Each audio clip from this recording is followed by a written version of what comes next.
Assalamualaikum warahmatullahi wabarakatuh. Perkenalkan, nama saya Lisna Octavia.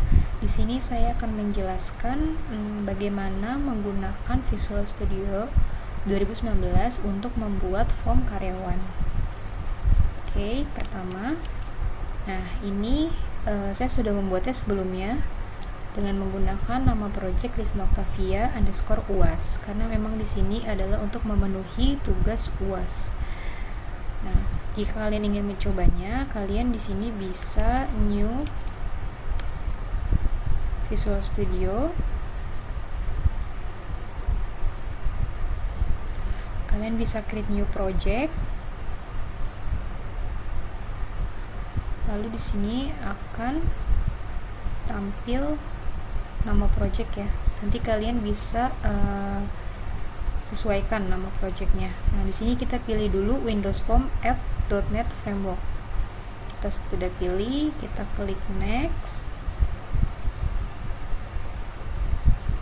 Kita pilih, kita klik next. Nah, di sini baru kita bisa menamai project kita dengan nama yang kalian inginkan. Lalu ketika sudah mengganti, kita klik create. Oke, kita tunggu sebentar sampai Visual Studio-nya muncul. Nah, di sini adalah tampilan awal ketika kita ingin membuat project baru. Oke. Nah, di sini kita bisa menamai, ini kan tadi nama project solution ya.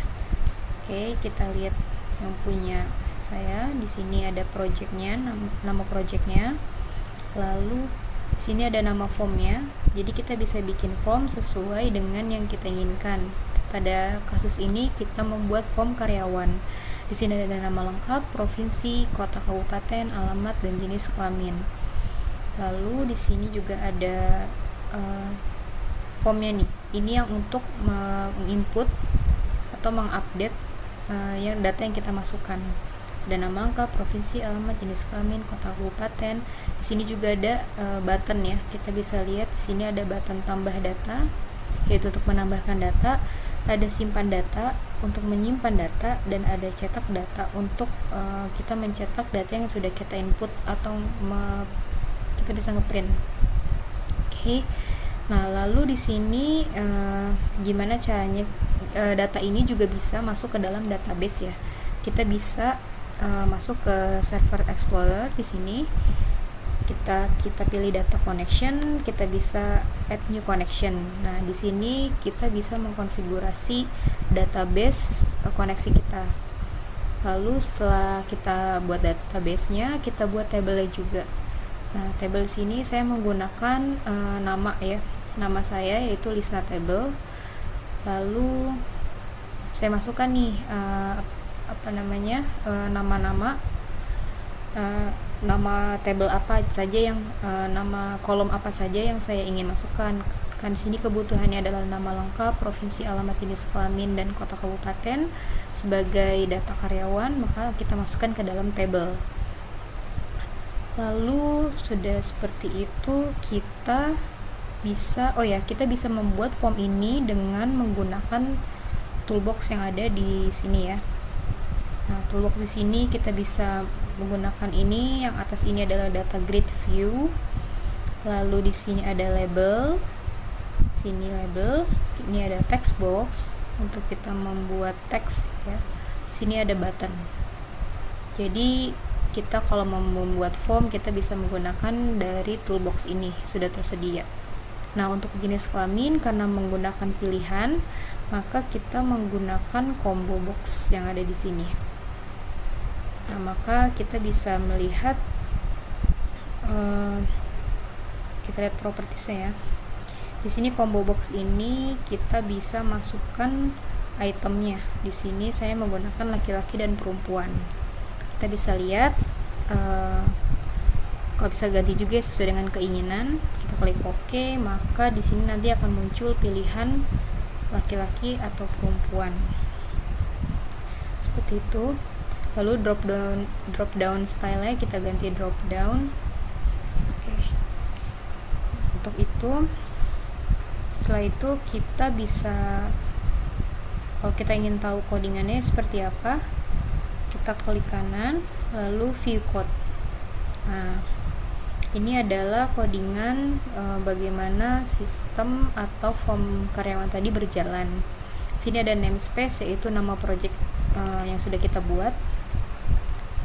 Lalu di sini kita bisa tambahkan kontrolnya ya. Jadi kontrol ini meliputi text box form yang tadi, ada TB nama, ada TB provinsi, text box alamat, ada TB kota, dan ada CB jenis. Kenapa saya namain CB? Karena memang dia menggunakan variabel atau fungsi dari combo box. TB itu adalah text box. Jadi penamaannya juga kita perhatikan ya, penamaan ini ada di name. Kalau kita lihat di sini, ini kita ganti name-nya itu jadi Lisna TB nama.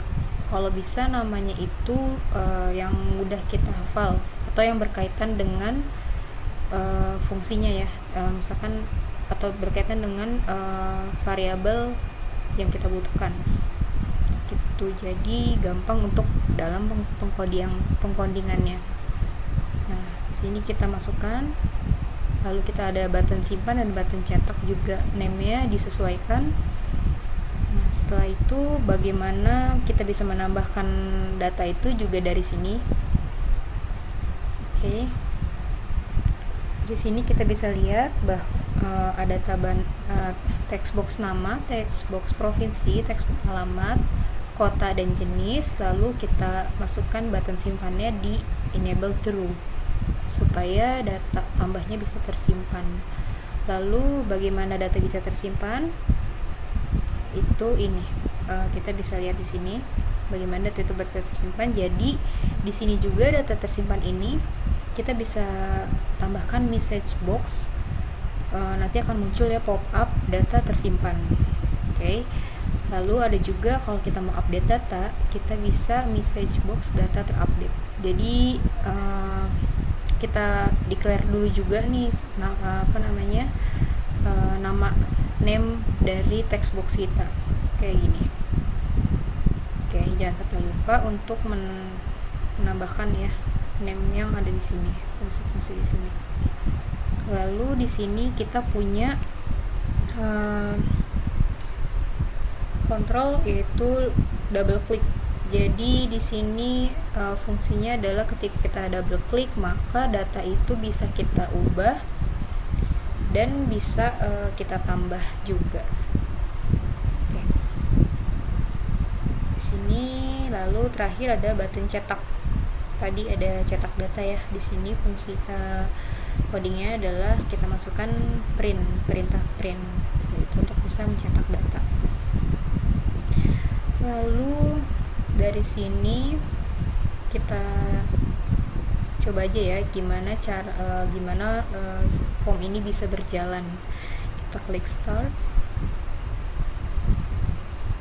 Oke.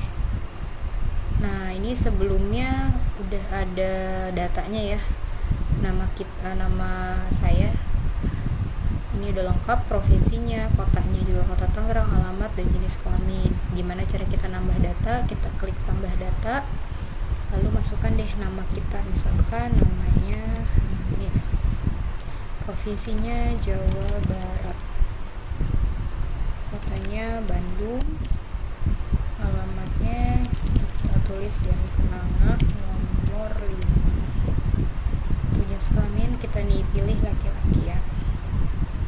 Lalu kita simpan datanya, maka yang message box tadi itu akan bisa lihat nih ya di sini data tersimpan. Kita klik OK, maka datanya akan nambah nih si Hanif.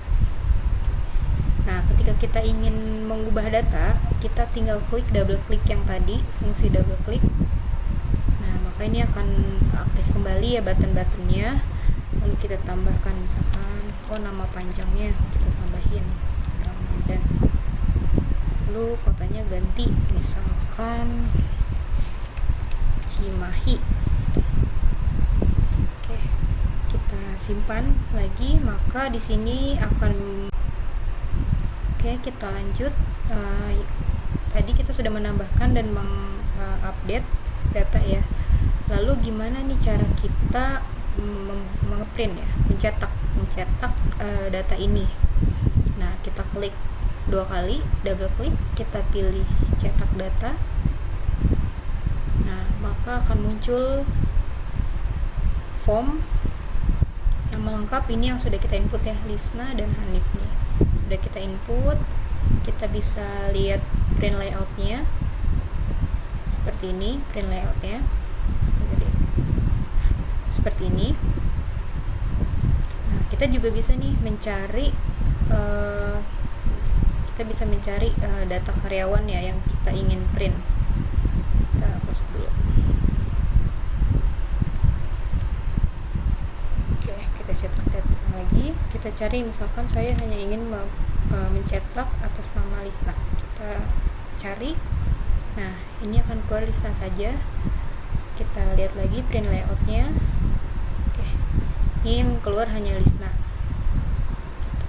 Jadi bisa memilih data yang ingin kita print atau mencetak semua data yang ada di dalam form. Lalu kita tinggal klik print. Nah, tinggal di print deh. Jadi seperti itu button printnya. Ya, sekian dari saya. Itulah bagaimana cara menggunakan Visual Studio untuk membuat form karyawan. Kurang lebihnya mohon maaf. Assalamualaikum warahmatullahi wabarakatuh.